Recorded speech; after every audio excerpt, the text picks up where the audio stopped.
The sun was just starting to peek over the trees when Robert stepped out onto his back porch. He took a deep breath of the cool morning air and smiled. This was his favorite time of day. The world was quiet, peaceful, and the lake behind his house looked like a sheet of glass reflecting the orange and pink sky. He'd been doing this same routine every Saturday morning for the past 15 years. Wake up at 5:30, make a strong pot of coffee, grab his fishing rod, and head down to the water. Some guys played golf. Some worked on old cars. Robert fished.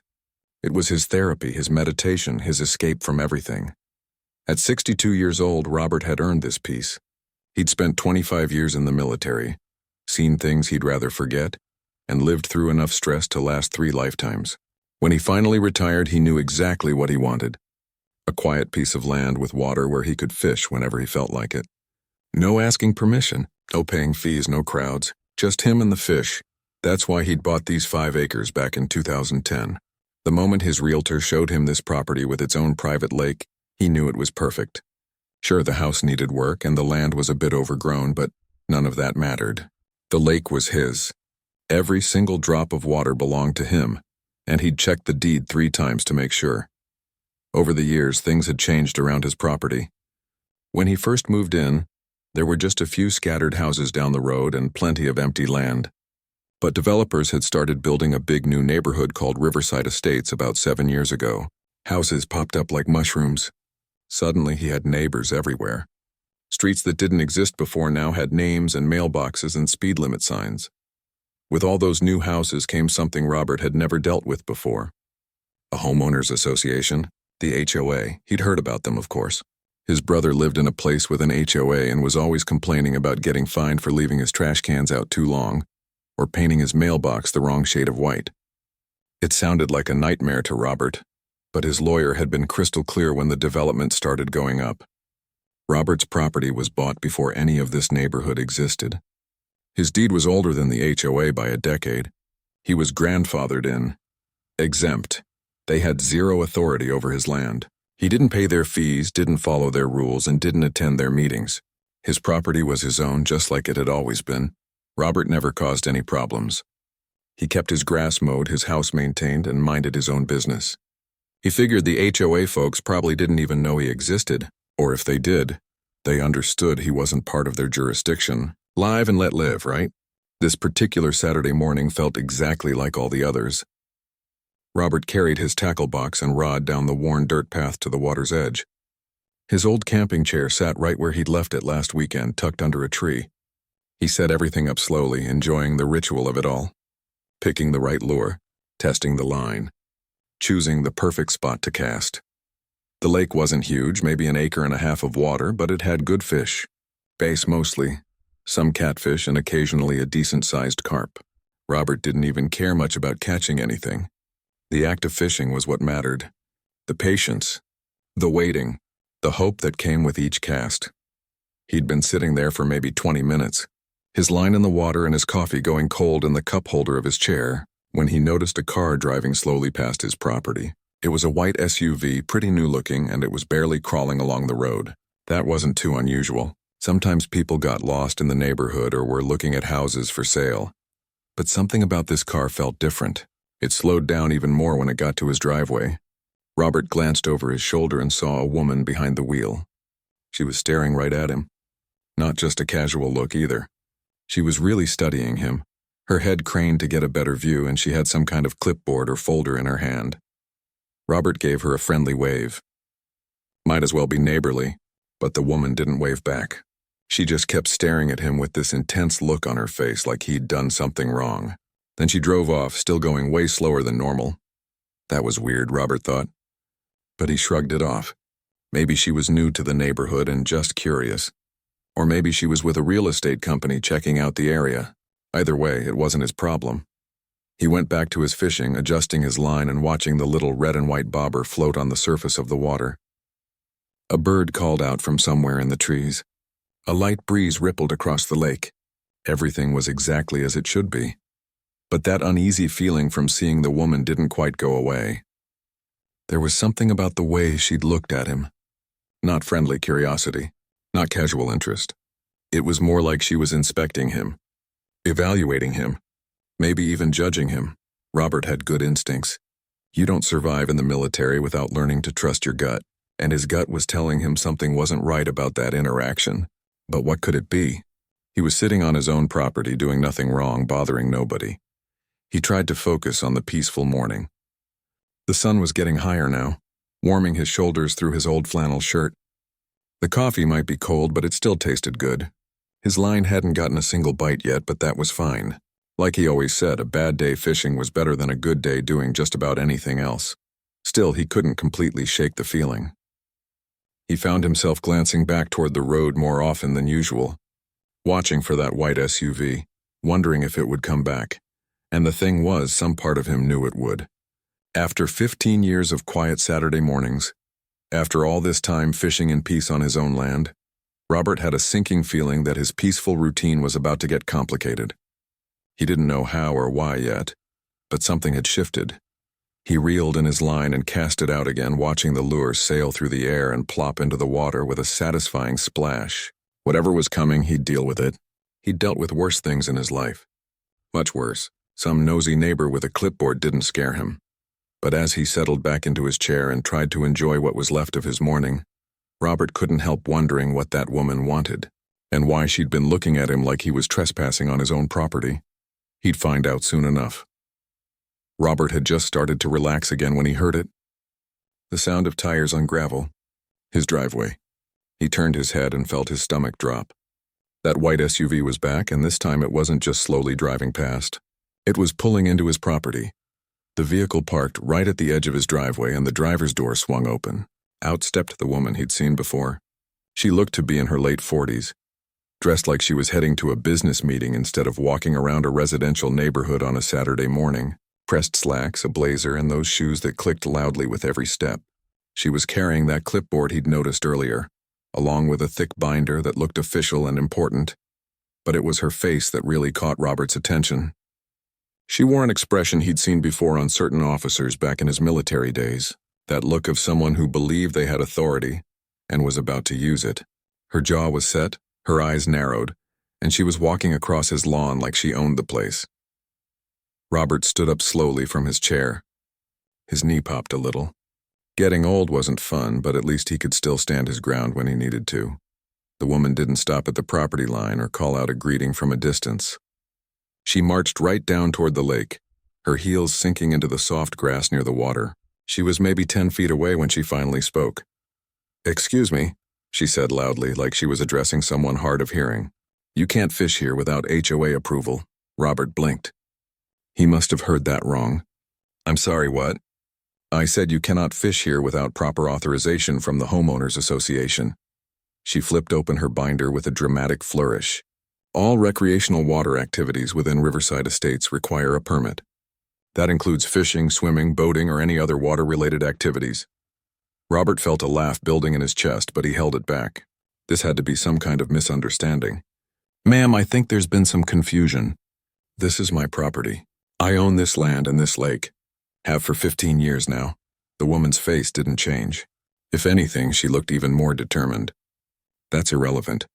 All properties within the Riverside Estates development fall under HOA jurisdiction.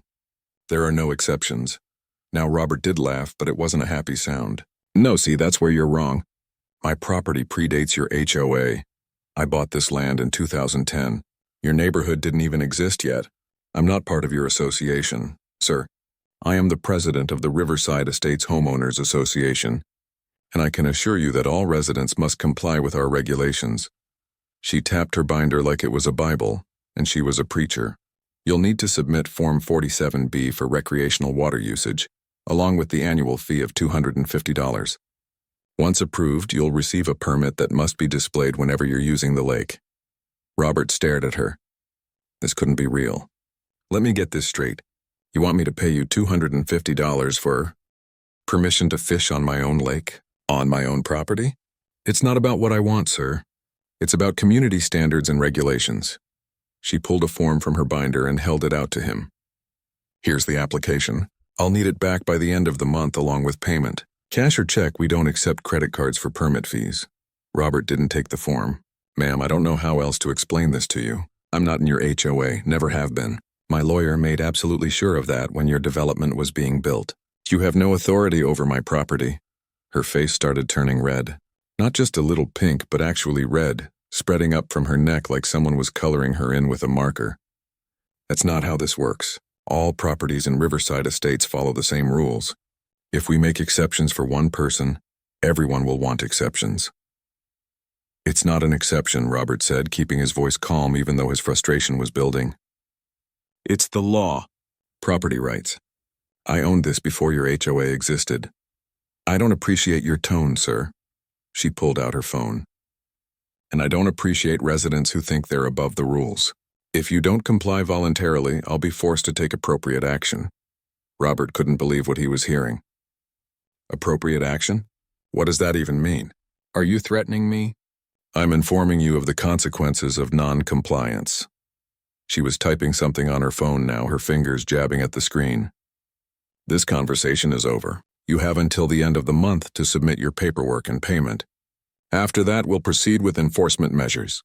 She turned on her heel and marched back across his lawn, her shoes leaving little divots in the grass. Robert watched her go, his fishing rod still in his hand, completely stunned by what had just happened. The white SUV kicked up gravel as she backed out of his driveway and sped off down the road. Robert stood there for a long moment, just staring at the spot where her car had been. Had that really just happened? Had some HOA president really told him he couldn't fish on his own property? And what were these enforcement measures she was talking about? He looked down at his fishing rod, then back at his lake. His lake, the one he'd paid for with his own money. The one on his own deed. The one he'd been fishing in peacefully for 15 years without bothering a single soul. His peaceful Saturday morning was ruined now. The sun was still shining and the birds were still singing, but all he could feel was angry confusion. Who did this woman think she was? And more importantly, what was she planning to do? Robert reeled in his line and started packing up his gear. He wasn't leaving because she'd told him to. He was leaving because he needed to make a phone call. His lawyer's number was saved in his phone, and even though it was Saturday, this couldn't wait until Monday. Walking back up to his house, Robert replayed the conversation in his head. The woman had been so confident, so absolutely certain she was right. That worried him more than if she'd been hesitant or unsure. People who were that confident usually didn't back down easily, even when they were completely wrong. Inside his house, Robert set his tackle box down and immediately dialed his lawyer. It went to voicemail. Of course it did. It was 6:30 on a Saturday morning. He left a message explaining what had happened and asking for a call back as soon as possible. Then he sat down at his kitchen table with a fresh cup of coffee and tried to calm down. Getting worked up wouldn't help anything. He'd dealt with difficult people before. Bureaucrats who didn't know what they were talking about. Officials who thought a title gave them unlimited power. This HOA president was just another version of the same thing. But as he sat there, something the woman said kept echoing in his mind. We'll proceed with enforcement measures. What did that mean? What could an HOA actually do to someone who wasn't even in their association? They couldn't fine him. They couldn't put a lien on his property. Could they? Robert got up and went to his home office. He pulled open the filing cabinet and found the folder labeled Property Deed and Documents. Everything was in there. The original deed from 2010, the survey showing his property lines, the letter from his lawyer confirming his exemption from the HOA. He'd kept it all. Thank God. He spread the documents out on his desk and read through them again, just to be absolutely sure he wasn't crazy. Nope, clear as day. His property was legally separate from Riverside Estates HOA. They had no claim on his land whatsoever. Feeling a bit better, Robert gathered up the documents and made copies of everything. He had a feeling he was going to need these. If this HOA president wanted to push the issue, he'd be ready with proof. His phone rang. His lawyer calling back already. Hey Robert, got your message. Tell me exactly what happened. Robert explained the whole encounter, trying not to leave out any details. When he finished, there was a long pause on the other end of the line. Well, his lawyer finally said, she's completely wrong, as you know. But I'll be honest with you, Robert. HOA disputes can get messy even when you're in the right. Some of these HOA boards, especially ones with presidents who like power, they don't let facts get in their way. So what do I do? For now, nothing. Keep those documents handy. Don't engage with her again if you can help it. And definitely don't pay her any fees or sign any of her forms. If she contacts you again, refer her to me. I'll send her a letter on Monday reminding her of your property's legal status." Robert thanked him and hung up. He looked out his kitchen window at the lake sparkling in the morning sun. All he'd wanted was a peaceful morning of fishing. Something told him his peaceful days might be over for a while. Robert spent the rest of that Saturday trying to put the whole thing out of his mind. His lawyer had said not to worry, that he'd handle it. So Robert tried to trust that. He did some yard work, watched a baseball game, made himself dinner. Normal Saturday stuff. But the encounter with that HOA president kept replaying in his head like a bad movie. By Monday morning, his lawyer had already sent off a letter to the HOA. A nice, professional letter explaining in legal terms that Robert's property was exempt and they needed to leave him alone. Robert felt relieved. Surely that would be the end of it. Once they saw official letterhead from a lawyer, they'd back off, right? Wrong. The following Saturday, Robert woke up at his usual time. He made his coffee, grabbed his fishing gear, and headed out to the lake. He wasn't going to let some pushy HOA president steal his favorite part of the week. This was his property, his lake, his Saturday morning ritual. Nobody was going to take that away from him. The sun was just coming up when he got his line in the water. The air was cool and fresh. A few ducks were paddling around on the far side of the lake. Everything felt peaceful again. Maybe the lawyer's letter had worked. Maybe the HOA president had realized she was wrong and decided to move on. Robert had been sitting there for maybe 30 minutes when he heard vehicles approaching. Not just one vehicle, multiple vehicles. He turned around and his heart started pounding. 2 police cars were pulling into his driveway. 2. Their lights weren't flashing. But seeing those black and white cruisers on his property sent a jolt of panic through his chest. Robert set down his fishing rod and stood up. His mind was racing. What could this possibly be about? He hadn't done anything wrong. He paid his taxes, followed the law, minded his own business. Why were the police here? 2 officers got out of the first car. Another officer stepped out of the second vehicle. They all had serious expressions and they were all looking right at him. The older officer, a guy who looked to be in his 50s with gray hair at his temples, started walking down toward the lake. The other 2 officers followed behind him at a distance. "Good morning, sir," the older officer called out. His hand wasn't on his weapon or anything, but Robert noticed he kept it near his belt. Standard procedure, probably. "Are you the property owner?" "Yes, sir, I am," Robert answered. His voice came out steady even though his insides were churning. "Robert Chen, I've owned this land since 2010. Is something wrong?" The officer pulled out a small notebook. "We received a call this morning about trespassing and illegal fishing on HOA property. The caller reported that someone was using association waters without permission." Robert felt his face get hot. That HOA president, she'd actually called the cops on him. For fishing on his own property. "Officer, there's been a misunderstanding," Robert said, keeping his voice calm and respectful. "This isn't HOA property. This is my private land. I own this lake. All of it." The younger officer behind the first one shifted his weight. Robert could see he was young, probably new on the job. The third officer, a woman, was hanging back near the driveway, watching everything. The older officer looked tired, like this wasn't how he'd wanted to spend his Saturday morning either. "Sir, do you have documentation proving ownership?" "Absolutely. It's in my house." "Would you like to see it?" "That would be helpful, yes."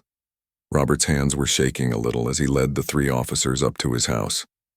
Not because he was scared exactly. He knew he was in the right. But having 3 police officers on your property demanding to see your papers, that's not something that happens every day. It makes you nervous no matter how innocent you are. Inside, Robert pulled out the folder he'd thankfully kept handy since the previous weekend. He spread the documents out on his kitchen table. The property deed, the survey map, the letter from his lawyer clearly stating his exemption from the HOA. The older officer picked up the deed and examined it carefully. He looked at the survey map. He read the lawyer's letter. The whole time, Robert stood there feeling like he was on trial for something he didn't do. Finally, the officer looked up. "Sir, these documents clearly show you own this property. You're well within your rights to be here." Robert felt his shoulders relax. "Thank you, officer." That's what I tried to tell the HOA president last week, but she didn't want to hear it. The officer handed the documents back and let out a long sigh. Let me guess.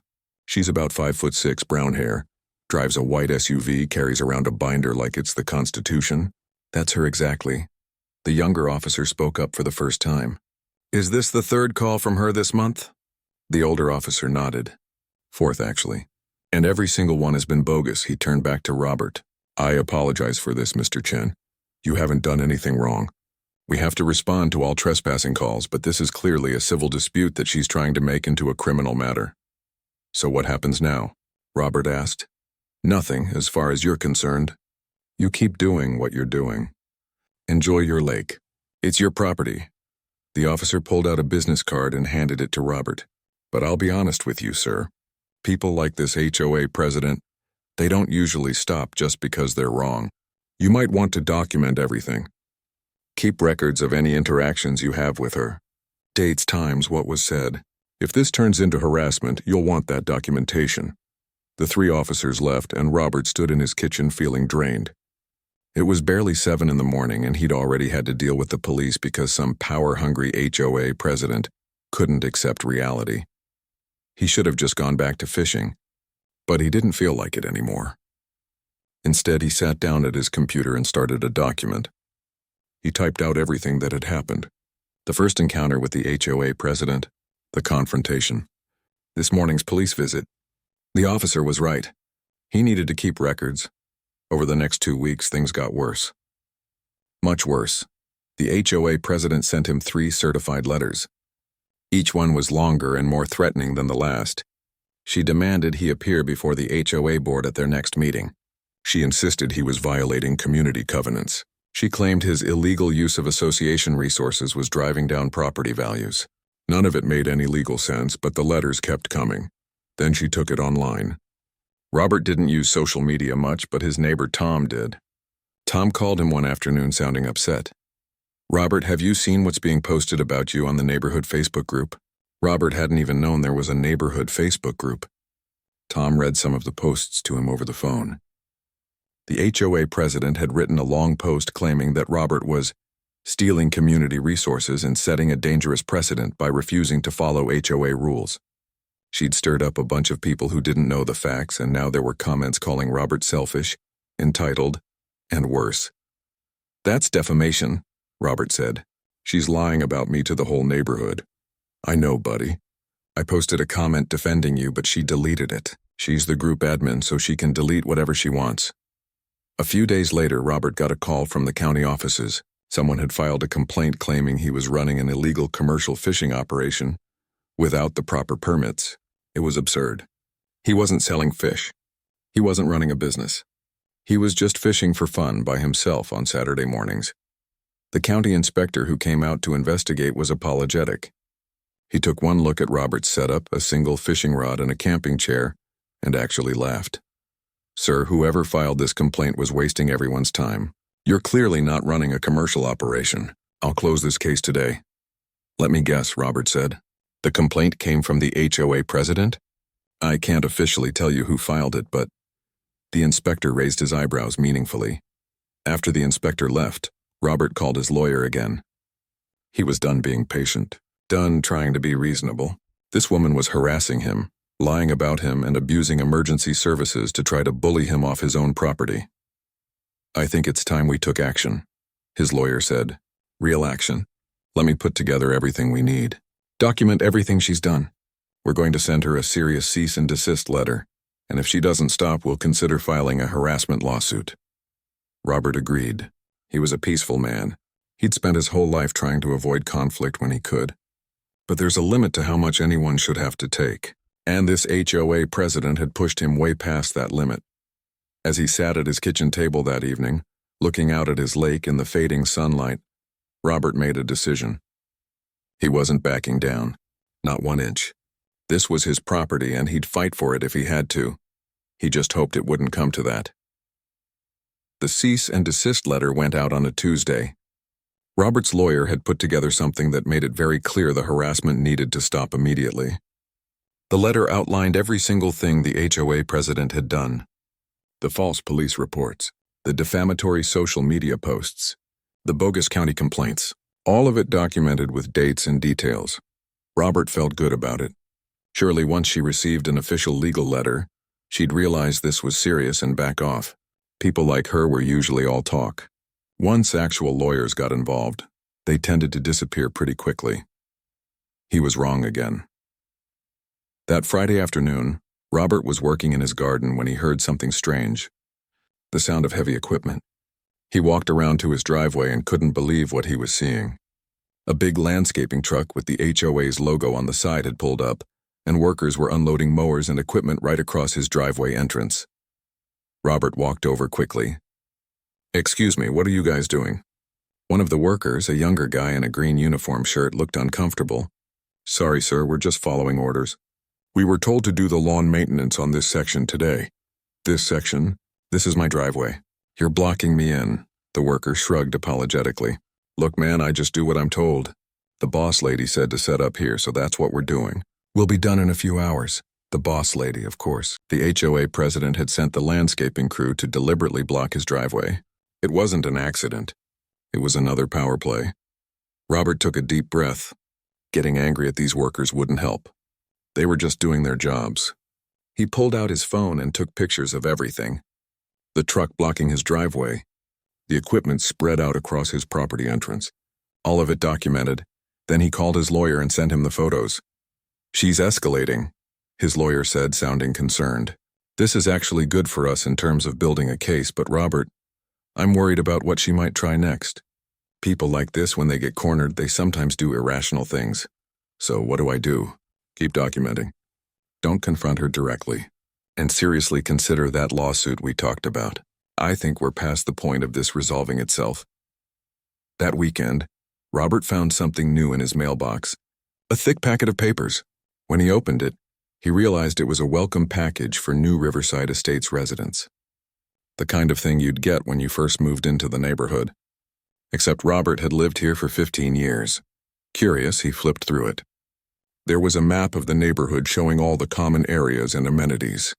And right there, clearly marked on the map, was his lake. It was labeled as Community Lake Residents Only. His lake, on their map, labeled as HOA property. Robert's hands tightened on the papers. She was telling new residents that his private lake belonged to the HOA. She was literally rewriting reality and putting it in official documents. How many new people had received this map? How many neighbors thought he was the bad guy for claiming ownership of what they'd been told was community property? He called his lawyer immediately. "We need to sue." "I'm done playing defense. I was hoping you'd say that," his lawyer replied. "I'll start drafting the complaint this week. We're going to go after her personally for harassment, trespassing, defamation, and intentional infliction of emotional distress. Not the HOA itself, just her. She's acting beyond her authority and needs to be held accountable." Over the next few days, something unexpected started happening. Neighbors began showing up at Robert's door. People he'd never really talked to before. Some he'd only seen in passing. The first was Tom, the neighbor who'd told him about the Facebook posts. Tom came over on a Tuesday evening looking nervous. "Robert, I need to tell you something. That HOA president, she's done stuff like this to other people too. My buddy Greg got fined 3 times for having his boat in his driveway. Legal boat, legal driveway, completely within his rights. But she made his life miserable until he moved it to a storage facility." "Why didn't anyone stop her?" Robert asked. Tom looked embarrassed. "Fear, mostly. She's got power and she's not afraid to use it. People are scared if they speak up, she'll target them next. Start finding violations, issuing fines, making their lives difficult. It's easier to just keep your head down and follow her rules even when they're ridiculous." More neighbors came forward over the next few days. An older couple who'd been fined for having the wrong color curtains visible from the street. A single mom who'd gotten in trouble for parking her work van in front of her own house overnight. A retired teacher who'd been cited for having garden gnomes that were too whimsical for the neighborhood aesthetic. Every single story made Robert angrier.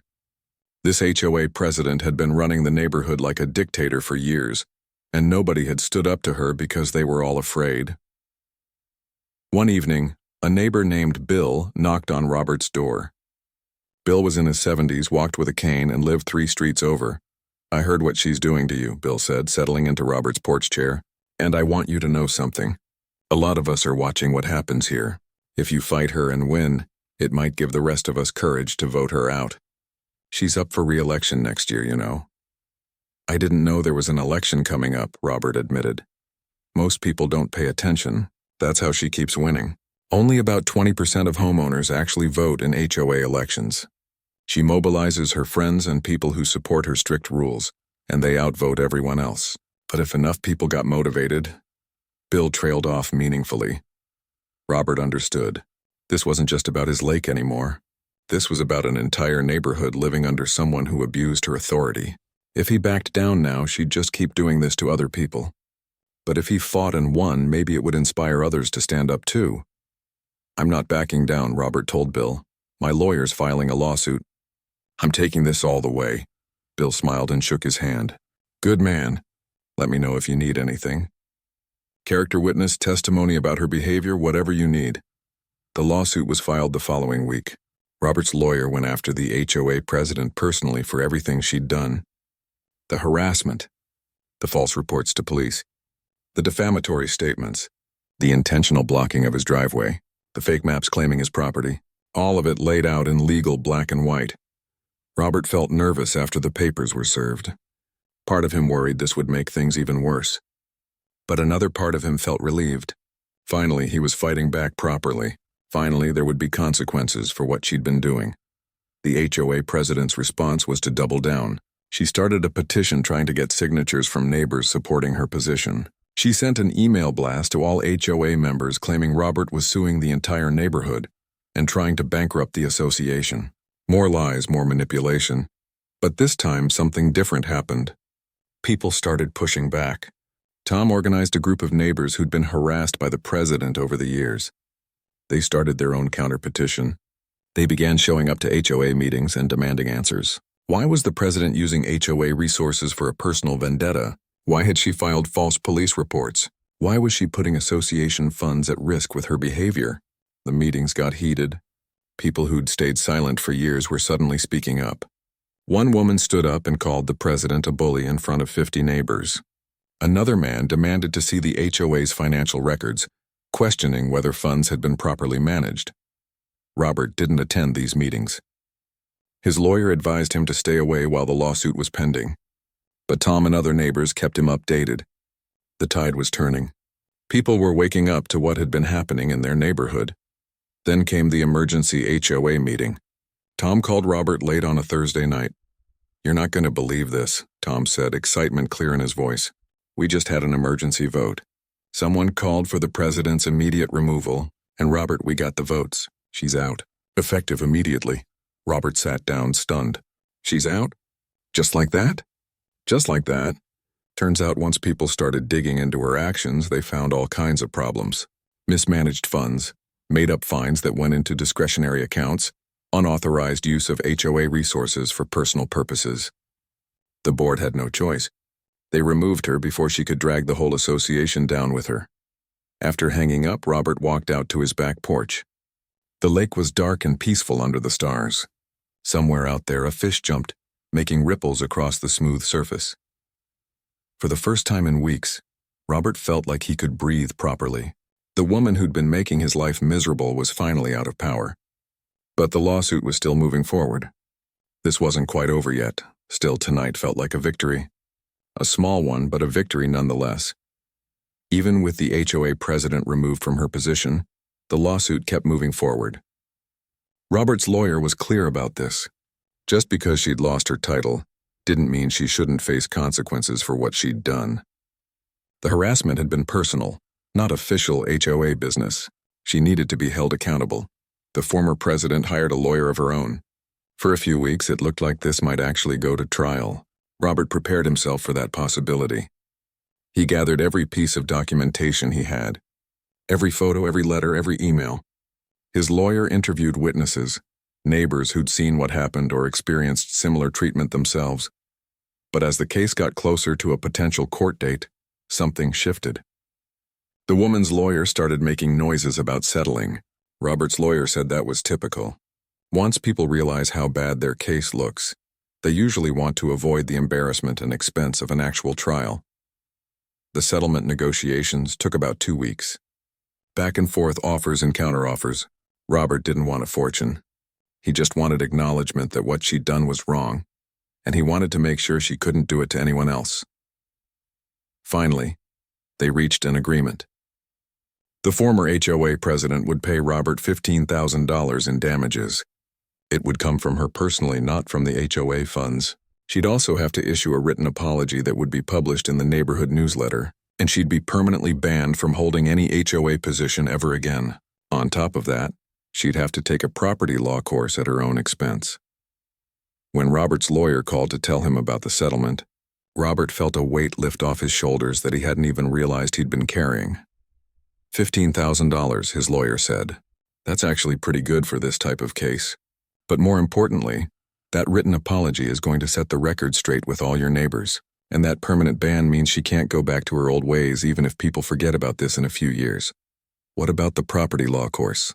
Robert asked. His lawyer chuckled. That was my idea. She clearly doesn't understand basic property rights. Maybe forcing her to actually learn about them will prevent her from harassing someone else down the line.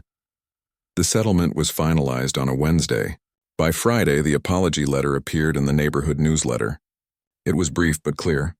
The former president admitted she'd been wrong about Robert's property status, acknowledged that her actions had constituted harassment, and apologized for any harm caused to Robert and the community. Robert heard through Tom that she'd been furious about having to sign it, but she'd signed it anyway because the alternative was going to court and probably losing even more money. The new HOA president was a woman named Helen who'd taught elementary school for 30 years before retiring. She was the exact opposite of her predecessor, calm, reasonable, and actually interested in serving the community rather than controlling it. Helen called Robert a few days after the settlement was finalized. "Mr. Chen, I wanted to reach out personally," she said. Her voice was warm and friendly. "On behalf of the HOA board, I want to apologize for everything you went through. What happened to you was unacceptable and it never should have gone that far." "I appreciate that," Robert said. "I also want to make sure we have something in writing, officially from the HOA, acknowledging your property's exempt status. I've drafted a letter that spells it all out clearly. Your property predates our association, you're not subject to our rules or fees, and your lake is entirely your private property. I'd like to send you that letter for your records, and I'll make sure a copy goes into the official HOA files."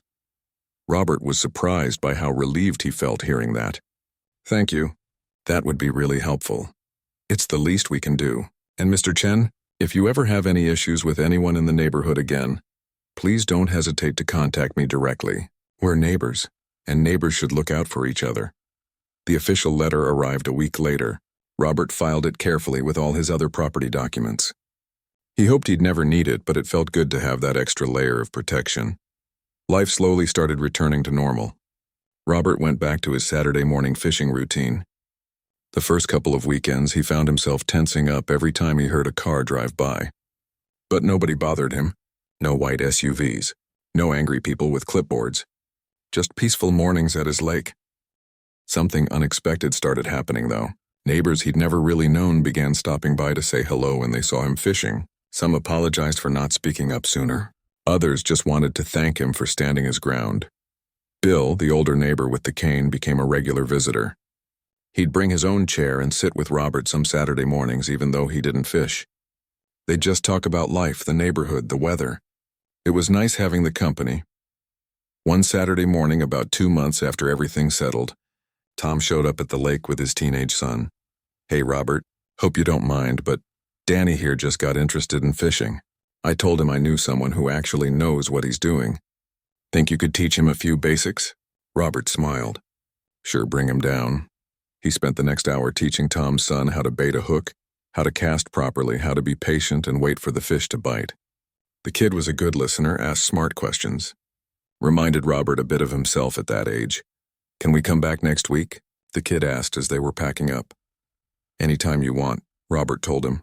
"Just let me know you're coming." Over the following months, a few other neighbors asked if their kids could learn to fish too. Robert found himself becoming the neighborhood fishing instructor on Saturday mornings.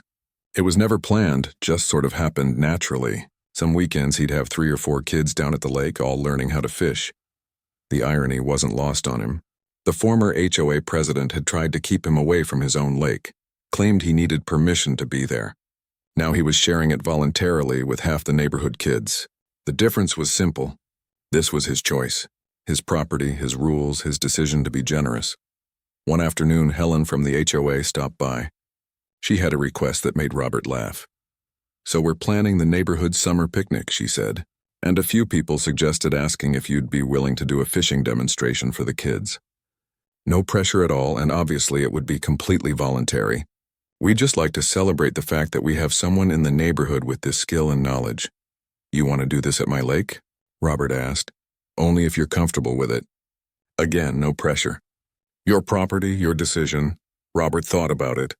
A year ago, someone had tried to force him off his own land.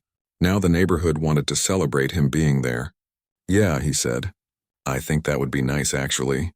The summer picnic was a success. Robert did his fishing demonstration for about 20 kids who all thought it was the coolest thing they'd ever seen. Parents thanked him. People brought him plates of food. It felt good to be part of the community in a real way, not through some forced HOA requirement, but through genuine connection. That evening, after everyone had left and the sun was setting, Robert sat in his chair at the edge of the lake. His fishing line was in the water, but he wasn't really focused on catching anything. He was just enjoying the peace. He thought about everything that had happened over the past year. The confrontations, the police visits, the harassment, the lawsuit, all of it had been stressful and exhausting. There had been days when he'd wondered if it was worth fighting, if he should just move somewhere else and start over. But he hadn't moved. He'd stood his ground, and not just for himself, but for everyone else in the neighborhood who'd been pushed around by someone who thought authority meant power over others, rather than service to them. The new HOA was actually functional now. They maintained common areas, organized neighborhood events, and helped resolve disputes. The things an HOA was actually supposed to do. The change hadn't just helped Robert. It had helped everyone. A fish tugged at his line. Robert reeled it in slowly, a decent-sized bass. He held it up in the fading light, admired it for a moment, then gently released it back into the water. Catch and release. That's how he'd always done it. His phone buzzed. A text from Tom. "Danny wants to know if he can come fishing next Saturday. Kid hasn't stopped talking about it all week." Robert smiled and typed back. "Tell him to be here at 6. Early bird gets the worm." He set his phone down and looked out at his lake. His property, his peace, his choice to share it with people who respected what that meant. Sometimes standing up to bullies is exhausting. Sometimes it feels easier to just give in and avoid the conflict. But Robert had learned something important through all of this. Your peace is worth fighting for. Your rights are worth defending. And sometimes when you stand up for yourself, you end up standing up for a whole lot of other people too. The sun disappeared below the tree line. The lake turned dark and still. Robert packed up his gear slowly, in no hurry at all. He'd be back next Saturday morning. Same time, same place, just like always.